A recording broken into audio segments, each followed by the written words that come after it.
Je suis très heureux de vous avoir à l'audience, ici à la barre, en tant que témoin. Dans la mesure où vous êtes essentiel pour la sécurité nationale. Ok. Dans le temps, en dehors de votre nom, M. Bafoué, excusez-moi de vous appeler ainsi. C'est pas grave. C'est pas ça, je suis connu. Voilà. Je voudrais revenir à la loi 009 réglementant le maintien d'ordre, notamment en son article 27, qui met les échelons.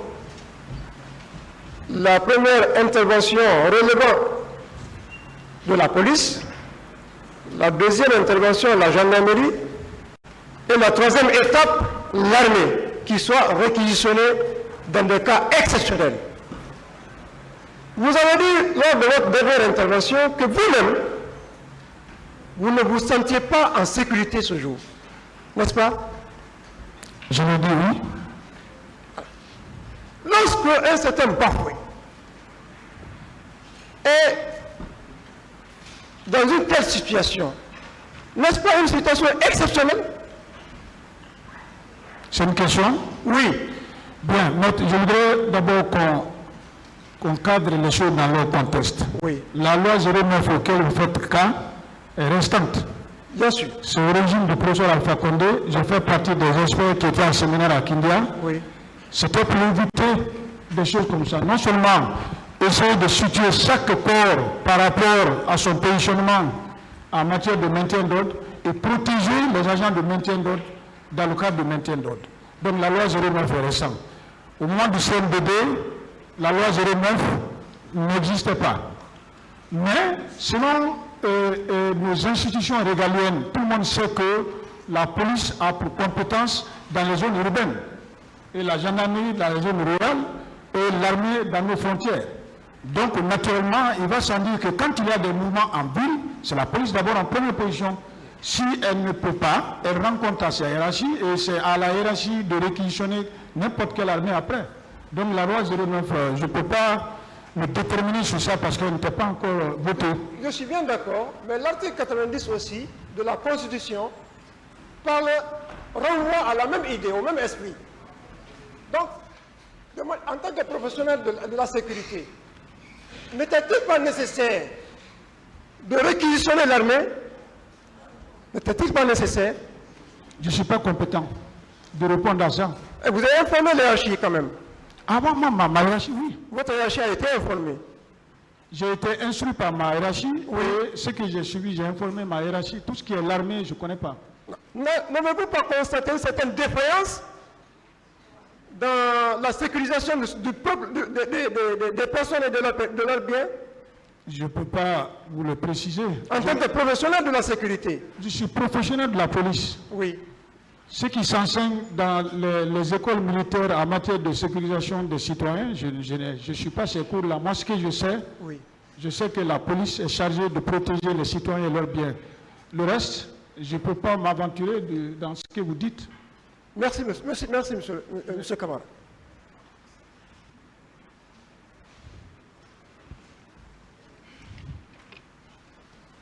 Bonjour, monsieur Camara. Bonjour, cher maître. Je prendrai, en dépit du passage de mon talentueux confrère qui a posé la plupart de mes questions. Mais je n'ai que deux préoccupations. La première, c'est celle relative à l'intervention des services spéciaux. Je voudrais savoir, est-ce que c'est la première fois que vous avez constaté la présence des agents des services spéciaux lors des manifestations en Guinée? Si c'est la première fois. Sincèrement, je n'ai jamais intervenu en maintien d'ordre avec les services spéciaux. Par contre, je reconnais une qualité au ministre chargé des services spéciaux. Au temps du CNDD, quand on était agacés par des fous, parce qu'il y avait coupure de courant par-ci, et il y avait des coupures de courant par là. Souvent, le ministre Kébro venait, la population l'applaudissait, il sensibilisait, il appelait le DG, on rétablissait le courant et on avait la paix. Ça, j'ai vu ça. Mais ça ne s'appelle pas maintien d'ordre. C'est toujours dans le cadre de la sensibilisation. Mais toujours, nous, on a intervenu avec les escadrons mobiles. Bien, est-ce que, en tant que spécialiste,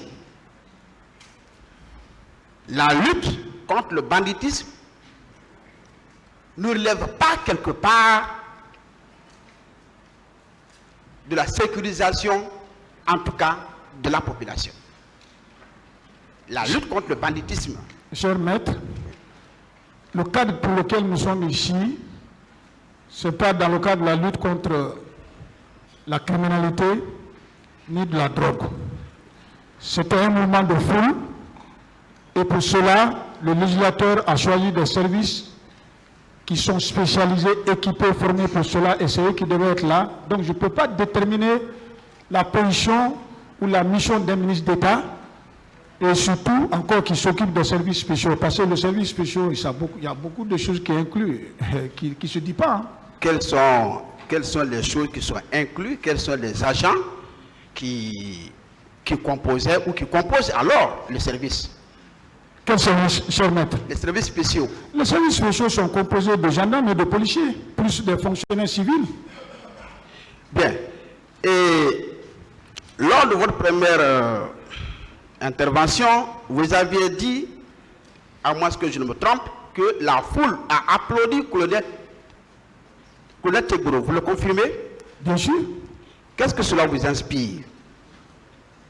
Dans un premier temps, qu'il admire, mais pour nous qui avons utilisé la psychologie de la foule, nous qui avons suivi les cours sur la foule est comme ça. Quand un petit groupe est là et ils savent qu'ils ont un plan, vous qui êtes venus, ils vous enchantent. Quand ils vont se regrouper, ils ont tous les paramètres, on vous lapide. Mais ce jour-là, certainement, c'est ce que le ministre n'a pas compris. Ça, il a été applaudi. Il était même obligé de monter sur le véhicule pour que les gens se le voient, parce que les gens voulaient le voir. Bon, lui, c'est un homme politique et populaire. C'est ça, j'ai vu la foule l'applaudir.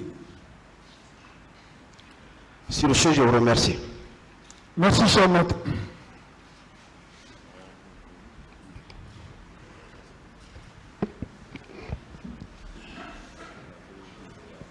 Merci, Monsieur le Président.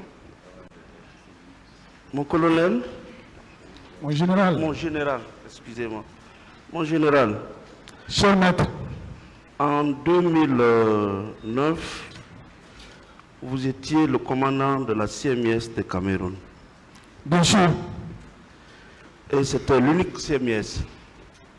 Oui, maître.